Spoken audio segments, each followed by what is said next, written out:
How to unsend a message on Facebook. To get started, open up the Facebook application on your phone.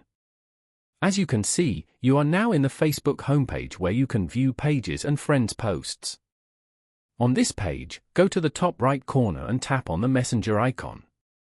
You will then be taken to the Facebook Messenger app. Here, you can view all your chats with friends. Now, open any chat from here. If you want to unsend any message that you sent in this chat, then tap and hold the message. Then, tap on Delete.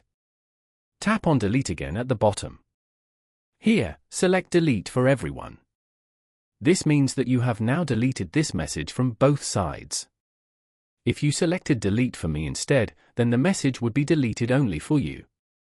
Following these steps, you can easily unsend a message on Facebook.